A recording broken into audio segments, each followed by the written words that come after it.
আসসালামু আলাইকুম এভরিওয়ান। ১৬ বছর পর গল্পের ১০ নম্বর পর্ব। তো চলো বেশি কথা না বলে গল্প শুরু করা যাক। আদিবকে উল্টো করে দেখে মনে মনে এসব ভাবছে। তখন পেছন থেকে দুজন অফিসার বলে উঠলেন। একজন বলল, ম্যাম আপনি উনাকে চিনেন? পুলিশ অফিসারের কথা হয়তো ইসির কান অব্দি পৌঁছায়নি, সে নিজের ভাবনায় ব্যস্ত। আরেকজন বলল, ম্যাম শুনতে পাচ্ছেন?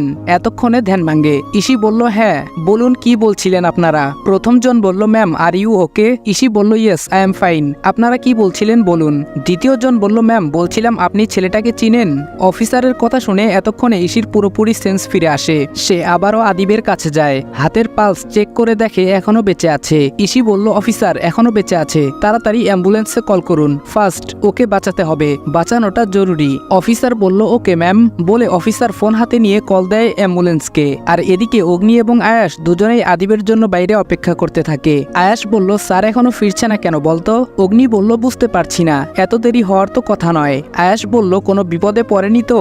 অগ্নি বলল, নেগেটিভ চিন্তা করিস না তো, এমনিতেই প্রচুর টেনশনে আছি। আয়াস বলল, না রে অগ্নি, আমার মন বলছে সত্যি স্যার কোনো বিপদে পড়ে গেছে, ওরা টেনশন করছে। এর মধ্যেই শুনতে পায় অ্যাম্বুলেন্সের সাইরেন, তাই দুজনেই আড়ালে সরে যায় আর ওদের সামনে দিয়ে গাড়িটি চলে যায় গন্তব্যস্থলে। অগ্নি বলল, কাকে নিতে এসেছে অ্যাম্বুলেন্স? আয়াস বলল, আর কাকে, লাশগুলো নিতে এসেছে। অগ্নি বলল, হতে পারে। ওদের কথার মাঝখানেই অ্যাম্বুলেন্সটি আবার ফিরে এসে ওদের সামনে দিয়ে চলে যায়। আয়াস বলল, এত তাড়াতাড়ি লাশ ওঠানো হয়ে গেল? অগ্নি বলল, স্যার বলেছিল মনে নেই? ঈশিতা জামান স্যারের থেকেও ফাস্ট কাজ করে, এবার চল আমরা ভেতরে গিয়ে দেখি স্যার কোথায়। আয়াস বলল, বলে ওরা দুজন চলে যায় ভেতরে আর খুঁজতে শুরু করে। ওদের খোঁজাখুঁজির মাঝখানে দুজন পুলিশ কনস্টেবল ঢুকে পড়ে, ওরা আবারও লুকিয়ে পড়ে। পুলিশগুলোর কথা শুনে ওরা আজ করতে পারে এখানে আসল ঘটনা কি ঘটেছিল। আয়াস বলল, ওহ নো, তার মানে স্যারকে গুলি করে দিয়েছে পুলিশ।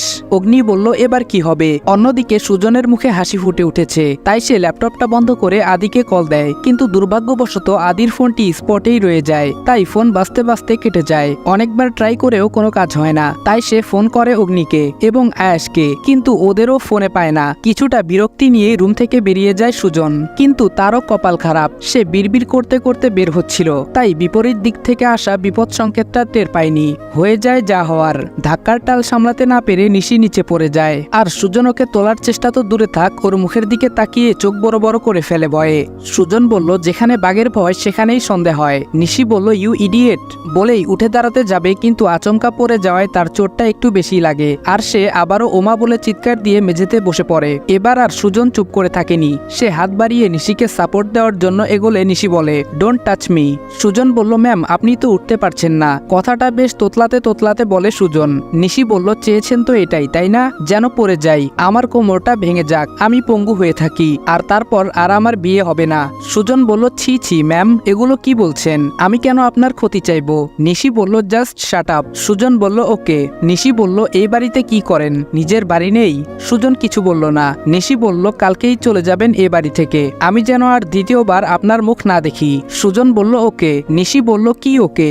সুজন বলল, আপনি যা বললেন তাই হবে। নিশি বলল, হ্যাঁ হবে, কিন্তু এখন যদি নিচে গিয়ে কাউকে কিছু বলেন তো আমি আপনাকে জানে মেরে দেব, বলবেন আপনার ইচ্ছে নেই এই বাড়িতে থাকার। সুজন মনে মনে বলল, কি মেয়ে রে বাবা? নিশি বলল, ও হ্যালো, আমি কি বলেছি মাথায় ঢুকেছে তো?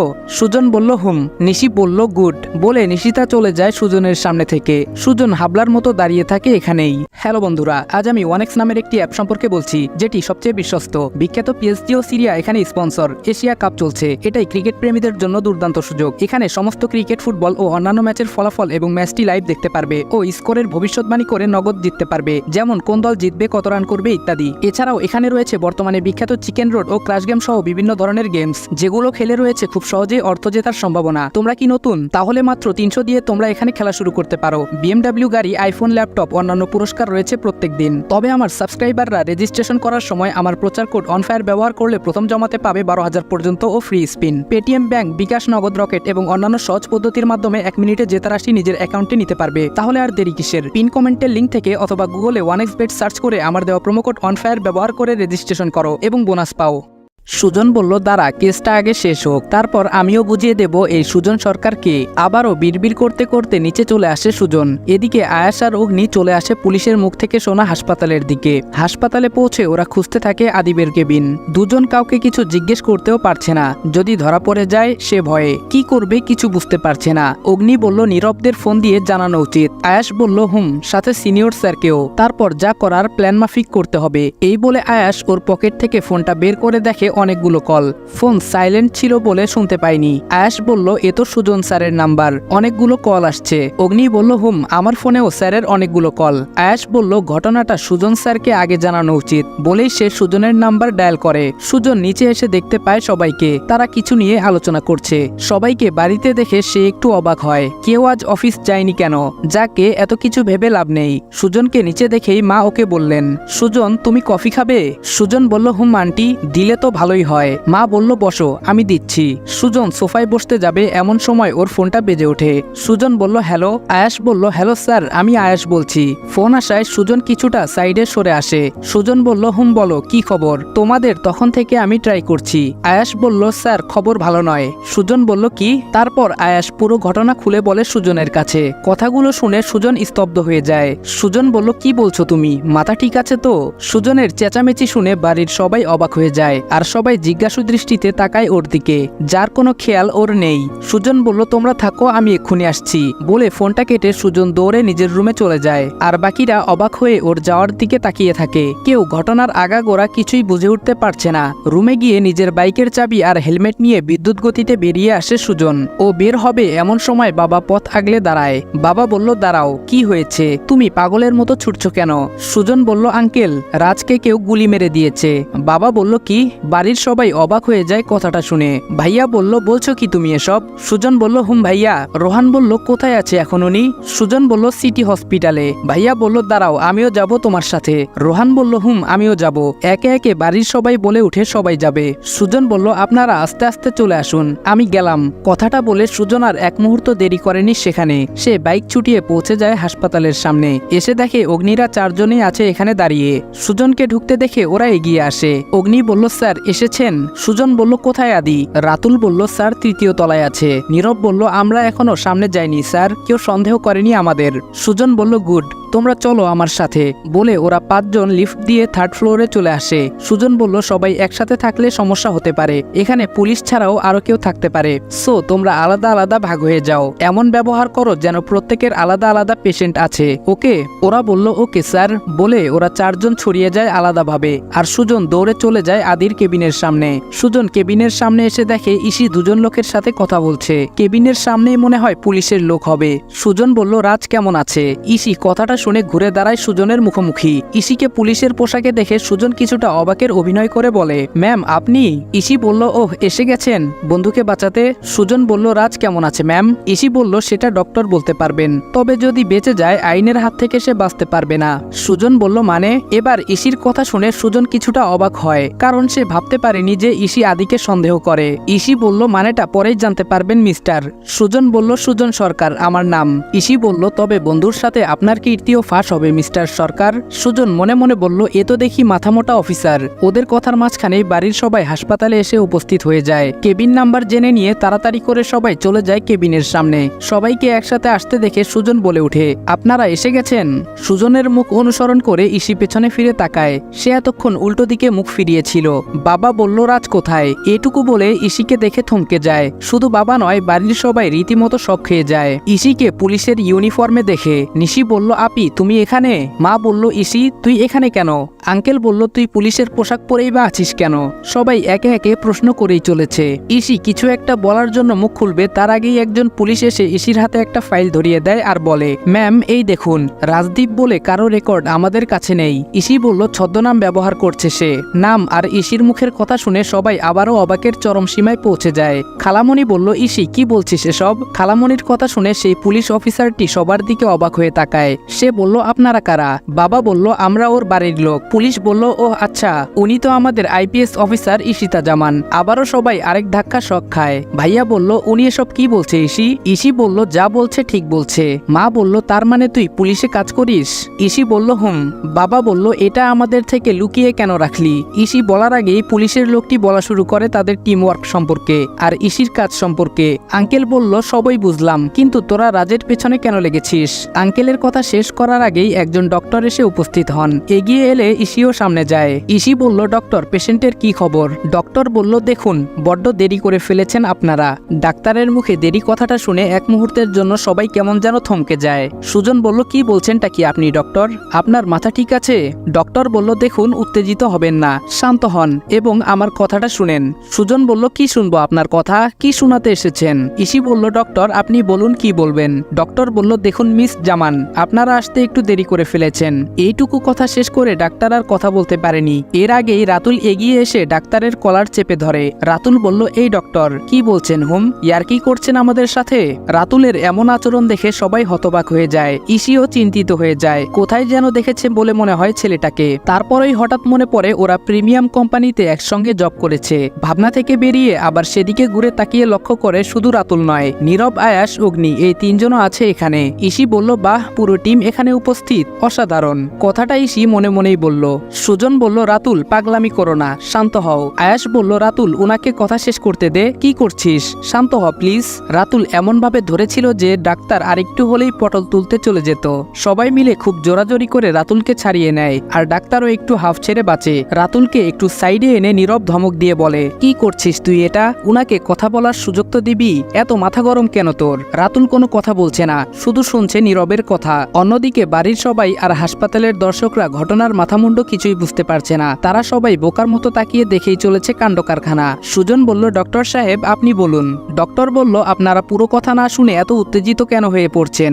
ডক্টর কথাটা হাঁপাতে হাঁপাতে বললেন। আয়াস বলল ডক্টর রাতুলের হয়ে আমি আপনার কাছে ক্ষমা চাইছি, এখন আপনি বলুন। ডক্টর বলল দেখুন, আমি বলছি যে আপনারা আসতে দেরি করে ফেলেছেন। সুজন বলল এবার কিন্তু আপনি আমার মাথাও গরম করে দিচ্ছেন। ডক্টর কিছুটা ঘাবড়ে গিয়ে বলল আমি বলছি যদি আরো আগে নিয়ে আসতে পারতেন তাহলে হয়তো আমরা আশা দিতে পারতাম, তবে এখন সেটা পারছি না। ঈশি বলল মানে? ডক্টর বলল মানে হলো রোগীর অবস্থা খুব খারাপ, বাঁচার আশঙ্কা 5% এর কম, বাকি 95% আশা নেই। সবাই এখন নির্বাক, একমাত্র ঈশি আর পুলিশরাই শুনে যাচ্ছে ডক্টরের কথা। ডক্টর বলল দেখুন গুলিটা খুব কাছ থেকে করা হয়েছে, তার থেকে বড় কথা হলো গুলিটা সামান্য একটুর জন্য হার্ট টাচ করেনি। ঈশি বলল আপনি চেষ্টা করুন প্লিজ, ওর বেঁচে থাকা খুব দরকার। ডক্টর বলল আমরা চেষ্টা করছি, এমনিতেই হয়ে গেছে দেরি, তার উপর এখানে সিন ক্রিয়েট করে আরো দেরি করে দিলেন। এবার বাবা মুখ খুললেন। বাবা বললেন ডক্টর আপনি যা করার তাড়াতাড়ি করুন। ডক্টর বলল দেখুন মিস্টার আল, আমি সিওরিটি দিতে পারছি না, আমরা চেষ্টা করছি, পুরোটা আল্লাহর হাতে, উনাকে ডাকুন। অনেকটা সময় নষ্ট হলো। কথাটা বলে ডক্টর রাতুলের দিকে তাকিয়ে ভেতরে চলে যায়। এদিকে সুজন ঈশির দিকে ঘুরে দাঁড়ায়, ওর চোখ রক্তবর্ণ হয়ে আছে, দেখে বোঝাই যাচ্ছে কতটা রেগে আছে সে। সুজন বলল ওই। সুজনের ব্যবহার দেখে দুজন পুলিশ এগিয়ে আসতে চাইলে ঈশি তাদের হাতের ইশারায় থামতে বলে আর নিজে দুপা এগিয়ে হাতগুলো বুকের মাঝে গুজে সামনে এসে দাঁড়ায় সুজনের। ঈশি বলে বলুন। সুজনের রাগ এবার চরম সীমায় পৌঁছে যায়, তার ইচ্ছে করছে ঈশির গালে চর বসিয়ে দিতে, কিন্তু না, সে নিজেকে সামলে নেয়। সুজন বলল কি করলেন এটা আপনি? ঈশি শুধু চোখ কুচকে তাকিয়ে আছে। সুজন বলল এই অফিসার আপনি জানেন আপনি কাকে মেরেছেন? ঈশি এবারও কিছু বলছে না। সুজন বলল জানবেন কি করে, আপনাদের কাজই তো। ঈশি বলল জাস্ট শাট আপ। পুলিশ বলল আপনি জানেন কাকে চোখ রাঙাচ্ছেন? সুজন বলল নো। ঈশি বলল আপনি কে বলুন তো? সুজন বলল আমি ওর বন্ধু, আমি ওর সহকর্মী। ঈশি বলল বাহ, সহকর্মী, অসাধারণ। ঈশির কথায় সবাই অবাক হয়ে ওর দিকে তাকিয়ে আছে। উপস্থিত কেউ ওর কথার আগামাথা কিছুই বুঝতে পারছে না। সুজন বলল এটা আপনি কি করলেন? একটা নির্দোষ মানুষকে জমের দুয়ারে ঠেলে দিলেন। ঈশি বলল নাটকটা বন্ধ করুন, এটা নাটক করার জায়গা না। বলেই সে তার সামনে থাকা অফিসারকে বলে ওদের চারজনকে মানে রাতুলদের চেক করার জন্য, সাথে বিপজ্জনক কিছু থাকতে পারে। যেহেতু এটা হাসপাতাল আর এখানে সাধারণ মানুষের অভাব নেই, তাই কোনো রিস্ক সে নিতে চাইছে না। সুজন বলল হোয়াট আর ইউ ম্যাড? আপনি কি সত্যি পুলিশ অফিসার? আপনি জানেন আপনি যাকে গুলি করেছেন সে কে? এবার ঈশির রাগ মাথায় চড়ে যায় আর সে রেগে গিয়ে বলে your friend is a criminal. ওর এক কথায় বাড়ির সহ উপস্থিত সবাই আরেক দফা শক খায়। ঈশি আবারও বলতে শুরু করে সবাই জানতে চান ছেলেটাকে, সে একজন অপরাধী, অরাজনৈতিক কাজ করে বেড়ায়। এবার সুজন সহ বাকি চারজন নিস্তব্ধ হয়ে যায়। ওরা ভেবেছিল যে ঈশি ঈশিতা হয়তো আদিকে সন্দেহ করে, কিন্তু এ তো দেখছি শিওর হয়ে বলছে। বাবা বলল, তুই এসব কি বলছিস? ঈশি বলল, হ্যাঁ বাবা। মা বলল, তোর কোথাও ভুল হচ্ছে। ঈশি বলল, আমাদের কোনো ভুল হচ্ছে না, তোমরা বাড়ি ফিরে যাও। ভাইয়া বলল, ছেলেটাকে দেখে এমন মনে হয় না কিন্তু আমাদের। ঈশি বলল, ভাইয়া বাইরে থেকে দেখে মানুষের আসল রূপ চেনা যায় না। ভাইয়া বলল, তবুও। ঈশি বলল, আমরা একটা সিক্রেট মিশনে আছি। তারপর ঈশি সবাইকে কিছু ঘটনা হালকাভাবে বুঝিয়ে বলে, যেটা সবাই মনোযোগ দিয়ে শুনে। নিশি বলল, এত বড় খারাপ লোক আমাদের সাথে এতদিন ধরে বাস করছে আর আমরা কিছুই বুঝতে পারছি না। নিশির কথা শুনে এবার বেশ রাগান্বিত হয়ে তাকায় ওর দিকে সুজন, যা দেখে নিশি ঘাবড়ে যায়, কারণ সে বুঝে গেছে আজ সকালেও সে যেই ছেলেকে বাড়ি থেকে বেরিয়ে যাওয়ার জন্য শাসিয়েছে সে কোনো সাধারণ ছেলে নয়, মস্ত বড় গুন্ডা। এটা ভেবেই ওর হাত পা কাঁপতে শুরু করে। খালামণি বলল, যাক বাবা, কোনো ক্ষতি করার আগে ধরে ফেলা গেছে, এটাই অনেক। মা বলল, আমরা মানুষ চিনতে এতটা ভুল করলাম। ভাইয়া বলল, মানুষ চেনাটা বড় দায়। ভাবি বলল, ওকে আমার প্রথম থেকেই সন্দেহ হয়েছিল। আরও নানা বাজে মন্তব্য সবাই একের পর এক করে চলেছে, যেগুলো এতক্ষণ ধরে সুজন শুনছিল শুধু। তারপর হঠাৎ মনে পড়ে তার সকালের কথা, আর নিজেকে বেশ হালকা লাগে। আরও বলল, এই ছেলে এত জঘন্য কাজ করতে পারে, ছি। আর আমি ওকে ছোট ভাইয়ের জায়গায় বসিয়েছিলাম। সবার বাজে মন্তব্যগুলো চরম পর্যায়ে পৌঁছে যায়, যা শুনে এবার সুজনের মাথায় আগুন ধরে যায়। সে আর চুপ থাকতে পারে না। সুজন বলল, স্টপ অল ননসেন্স। কি জানেন আপনারা? কতটুকু জানেন? কাকে অপরাধী বলছেন? জানেন সে কে? আপনাদের সবার ভালো থাকার জন্য সে কতবার নিজের জীবনের ঝুঁকি নিয়েছে। সুজনের চিৎকার শুনে এবার সবাই চুপ হয়ে যায়। ঈশি নিজেও কিছুটা চমকে ওঠে। রাতুল বলল, স্যার আপনি? সুজন চোখের ইশারায় বুঝিয়ে দেয় সব বললেও এখন আর কোনো ভয় নেই। সুজন কারো জবাবের অপেক্ষা না করে আবারও বলতে থাকে, you IPS officer of police, আপনি জানেন আপনি কাকে কি বলছেন? আপনি এখানে যেই উদ্দেশ্যে আছেন আমরাও সেম। ঈশি এবার বুঝতে পারছে না সে কি বলবে। সবকিছু ফাঁস হওয়ার পর সুজনের মুখে এইরকম কথা শুনে সে নিজেও অবাক হয়ে তাকিয়ে থাকে। সুজন বলল, তা কি করে জানবেন? আমি বলছি। সুজন তখন ঈশির সামনে থেকে সরে এসে সবার মাঝখানে দাঁড়ায়। শুনুন তাহলে, এই রুমের ভেতরে শুয়ে থাকা ছেলেটা অন্য কেউ নয়, সে একজন সিনিয়র আর্মি অফিসার। সবাই কথা শুনে থমকে যায়। সুজন আবার বলে, তার নাম রাজদীপ নয়। ভাইয়া বলে, তাহলে কি? সুজন বলল, Adibal Ihsan, senior officer of Bangladesh army. নামটা শোনার সাথে সাথে ঈশির হাতে থাকা একটা পানির গ্লাস নিচে পড়ে ভেঙে যায়, যেটা ও আনিয়েছিল পানি খাওয়ার জন্য। শব্দ শুনে সবাই ঈশির দিকে তাকায়। সুজন বলল, অবাক লাগছে তো মিস ঈশিতা। সুজন আর কিছু বলতে পারে না, তার আগেই লক্ষ্য করে ঈশির চোখ বেয়ে গড়গড় করে পানি পড়ছে, আর সে দেওয়ালের সাথে পিঠ ঠেকিয়ে নিচে বসে পড়েছে, যার জন্য সে এত বছর অপেক্ষা করেছে। আজও অপেক্ষা করছিল, তাকেই নিজের হাতে গুলি করে দিল। সে বিদেশে যেতে চায়নি, জোর করে নিয়ে গেছে তার বাবা মা। 5 বছরের মাথাতেই সে ফিরে আসে। রেখে যাওয়া আদিকে পায় না বলে সে নিজের পরিবার আর আদির পরিবারকে দায়ী মনে করে। নিজেকেও সে তাদের থেকে দূরে সরিয়ে নিয়েছে। সেই আদিকে আজ নিজের হাতেই মেরে দিয়েছে। এসব ভাবতে ভাবতে ঈশি পাথরের মতো হয়ে যায়। তার এখন ইচ্ছে করছে নিজের মাথায় গুলি করতে। ঈশিকে নিচে বসে পড়তে দেখে দুজন অফিসার এগিয়ে এলে সুজন তাদের ইশারায় থামতে বলে, আর সে নিজে নিচে বসে পড়ে। অবাক হয়ে তাকিয়ে থাকে ঈশির দিকে। ঈশির কোনো হুঁশ নেই, কিছুই বুঝতে পারছে না সুজন, তাই উঠে দাঁড়ালো। ঈশির এমন কাণ্ডে সে এবার অবাক হয়ে যায়। শুধু সুজন নয়, রাতুল, আয়াস, অগ্নি, নীরব আর পুলিশরাও অবাক হয়ে যায়, কিন্তু অবাক হয় না বাড়ির কেউ। সুজনের মুখ থেকে নামটা শোনার পর সবাই যেন আকাশ থেকে পড়ে। মা বলল, আমার আদি ফিরে এসেছে। বাবা বলল, ছেলেটা আমাদের সাথে থেকেও আমাদের থেকে নিজেকে আড়াল করে রেখেছে। ভাইয়া বলল, অভিমান, পুরোটাই আমার ভাইয়ের অভিমান।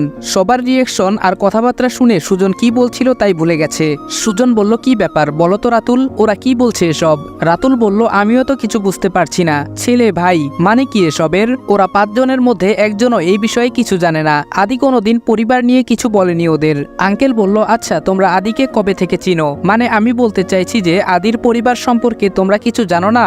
সুজন বলল, আদি কোনোদিন বলেনি আমাদের, তবে হ্যাঁ একজনের কথা আদি সবসময় বলতো। এটুকু বলার সাথে সাথে ভেতর থেকে একজন নার্স বেরিয়ে আসে। সবাই নার্সকে ঘিরে ধরে। বাবা বলল, আমার ছেলে কেমন আছে? নার্স বলল, দেখুন কন্ডিশন ভালো না, ইমার্জেন্সি ও পজিটিভ রক্তের প্রয়োজন। আমাদের এখানে এই গ্রুপের রক্ত এখন নেই, তাই আপনারা যত তাড়াতাড়ি পারেন ম্যানেজ করেন। রোহান বলল, আমি দেব রক্ত। রোহানের কথা শুনে সবাই অবাক হয়ে তাকায়। রোহান বলল, আমার রক্তের গ্রুপ ও পজিটিভ। নার্স বলল, চলুন আমার সাথে। মা বলল, একবার বলুন না আমার ছেলেটা কেমন আছে? নার্স বলল, বললাম তো অবস্থা বেশি ভালো না, আপনারা আল্লাহকে ডাকুন। বলে সে রোহানকে সাথে নিয়ে চলে যায়। ভাইয়া বলল, আচ্ছা সুজন, আমার ভাই কার কাছে থেকে মানুষ হয়েছে বলতে পারো? সুজন বলল, আমি শিওর বলতে পারবো না। বাবা বলল, কোথায় ছিল আমাদের আদি? কে এত ভালো মানুষ তৈরি করলো আমাদের অবহেলা করে ফেলে দেওয়া ছেলেটাকে? পেছন থেকে কেউ একজন বলে উঠে, আদিপ কোথায় ছিল আমি বলছি। কণ্ঠটা চিনা চিনা লাগে, তাই সবাই পেছনে ফিরে অবাক হয়ে যায়। বাবা বলল, তুই? আসসালামু আলাইকুম এভরিওয়ান। 16 বছর পর গল্পের 10 নম্বর পর্ব এখানেই শেষ করলাম। আগামী পর্বে জানতে পারবেন আদিব বাড়ি থেকে বেরিয়ে কোথায় গিয়েছিল আর কিভাবে সে এত বড় একজন আর্মি অফিসার হয়। সে পর্যন্ত সবাই ভালো থাকুন, সুস্থ থাকুন। আল্লাহ হাফেজ।